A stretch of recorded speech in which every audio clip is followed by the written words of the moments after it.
Hello everyone, welcome back to my YouTube channel.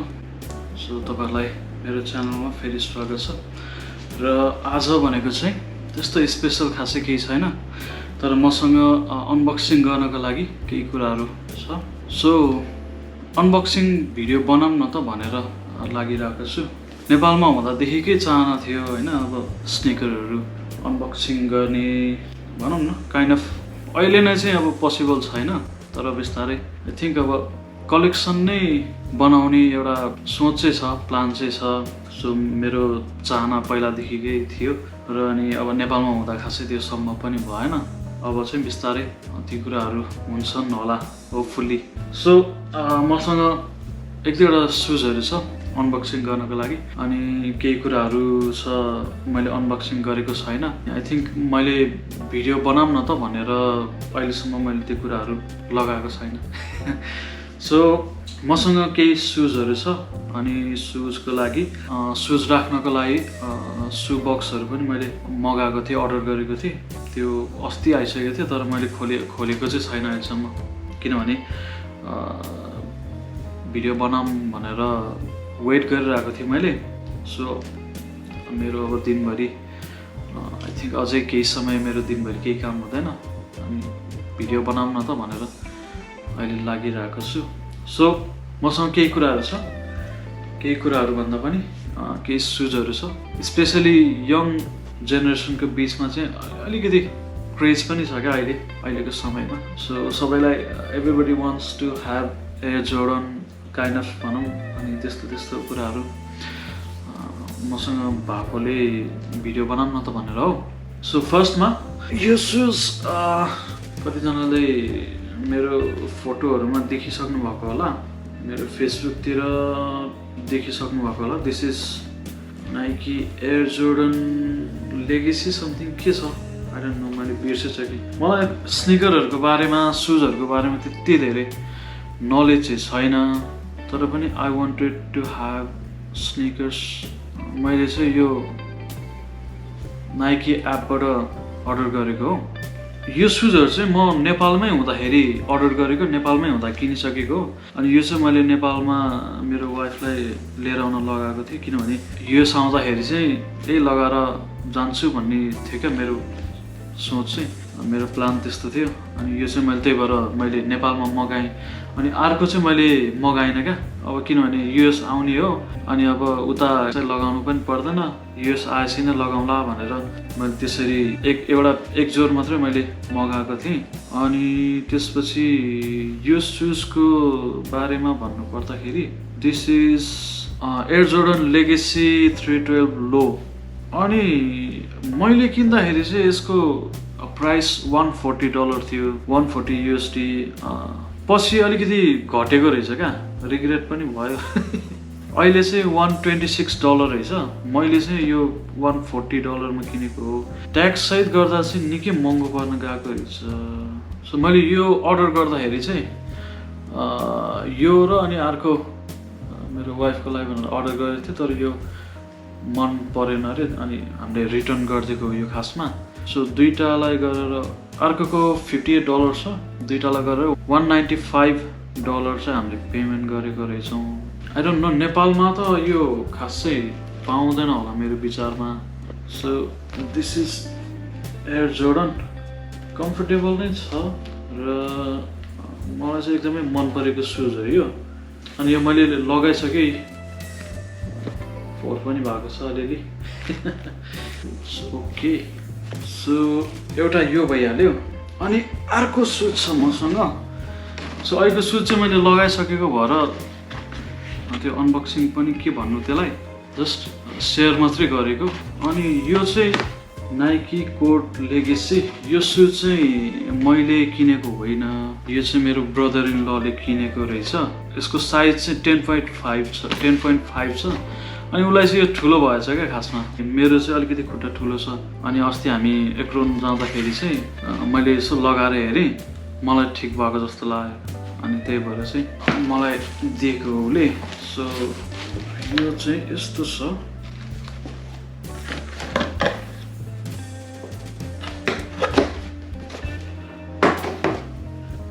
राम्रो छ shoes. ब्ल्याकमा रहेछ। मलाई चाहिँ ठिक्क भएको जस्तो लाग्यो, त्यही भएर मैले लिएर आइहालेँ। सो यसको त त्यति धेरै महँगो छैन होला, आई थिङ्क नेपालमा नि पाउँछ होला यिनीहरू चाहिँ, त्यति गाह्रो हुँदैन यिनीहरू चाहिँ पाउनलाई। प्रायः जस्तो नाइकीहरू मात्रै छ क्या।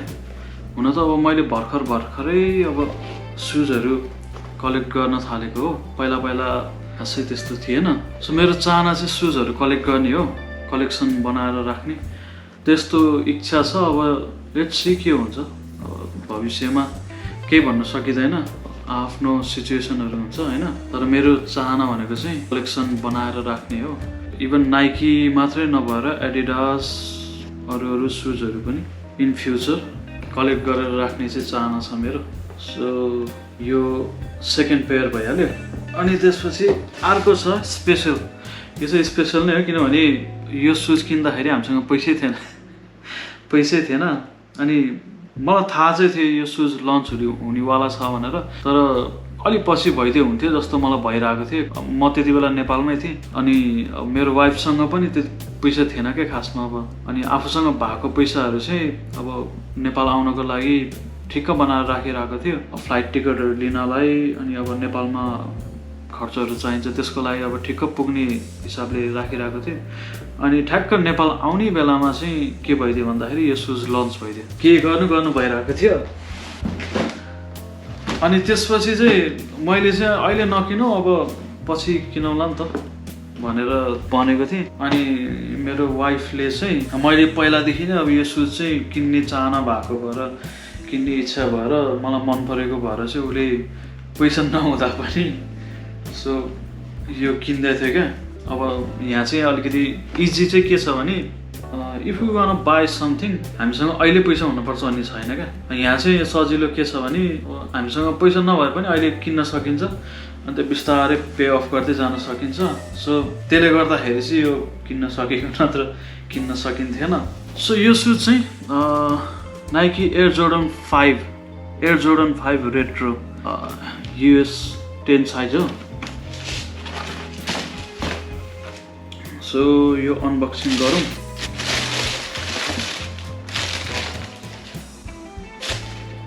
This is air Jordan 5 retro. यो धेरै भएको छैन, यो लन्च भएको। यो चाहिँ अब आई थिङ्क यसलाई हाइट त होइन, मलाई स्निकरहरूको बारेमा त्यति नलेज छैन। अब बिस्तारै नलेज हुँदै पनि जान चाहिँ। तर यो यस्तो सही छ नि, यो सुज यस्तो कम्फर्टेबल छ। So this is Nike air Jordan 5 retro. मेरो सेकेन्ड एयर जोर्डन हो नि त यो। फर्स्ट त्यो अघिको भयो होइन, यो सेकेन्ड हो क्या। सो त्यही भएर पनि स्पेसल हो। अनि एउटा कुरा भन्न बिर्सिरहेको रहेछु क्या, यो सुज मैले नेपालदेखि US आउँदा मैले लगाएर आएको सुज हो नि त होइन। हामी कतारदेखि डलासमा आइपुगेपछि डलासबाट हामी यहाँ नेसभिल आउनुपर्ने थियो नेक्स्ट फ्लाइट। अनि त्यसपछि त्यहाँनिर पनि हाम्रो कति लगभग 5 to 6 आवर्स लेओभर थियो। अनि निकै बेर बस्नु पऱ्यो त्यहाँ। अनि हामी त्यहाँनिर बोर्डिङ खुलिसकेपछि अनि एकजना खैरे थियो, मैले नोटिस गरिरहेको थिएँ क्या। उसले अलि अगाडिदेखि नै निकै हेरिरहेको थियो। उसले पनि जोर्डन लगाएको थियो। आई थिङ्क कुन हो त्यो, जोर्डन 11 समथिङ कुन हुनुपर्छ होइन। अनि मैले पनि उसको सुज नोटिस गरिरहेको थिएँ, अनि उसले पनि मेरो सुज नोटिस गरिरहेको थियो क्या। अनि पछि बोर्डिङ हुने बेलामा ऊ आएर सोधे क्या, तैँले कहाँबाट किनिस् भनेर होइन। अनि मैले नाइकी एपबाट किनेको भनेपछि अनि उसले ट्रेड गर्छस् भनेर सोधेँ होइन, मेरो जुत्तासँग साट्छस् भनेर सोधेँ क्या। अनि अब त्यो हामी नेपालीहरूको लागि त अलिकति त्यो नपस्ने कुरा हो नि त।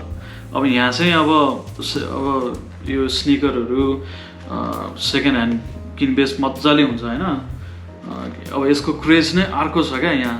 अब नेपालमा चाहिँ अब बिस्तारै नेपालमा नि बिस्तारै नयाँ स्निकरहरूको क्रेजहरू बिस्तारै बढ्दैछ होइन। अनि अब सेकेन्ड ह्यान्ड पनि एक ठाउँमा सुरु गरेर चाहिँ मैले युट्युबतिर यसो हेरिरहेको थिएँ। सो नेपालमा सेकेन्ड ह्यान्ड सुज किनिँदैन नि त खासमा। अनि यहाँ उसले त्यस्तो सोधे क्या, उसलाई चाहिँ यो मन परेछ होइन, मलाई चाहिँ फेरि उसको सुज मन परिरहेको थियो। त्यस्तो भइरहेको थियो। यो मेरो फर्स्ट स्निकर भइहाल्यो। This one is second.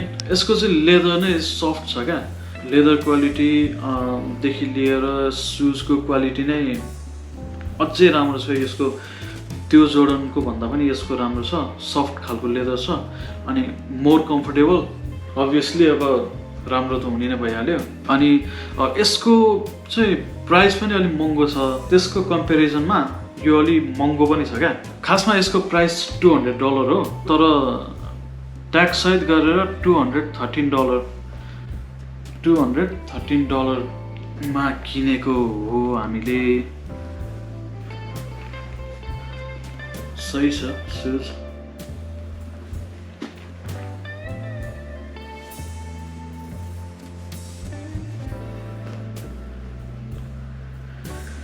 So मसँग केही नाइकीहरू कलेक्ट भएको छ अनि let me so you my old Nike. So यो चाहिँ मेरो ओल्ड नाइकी हो।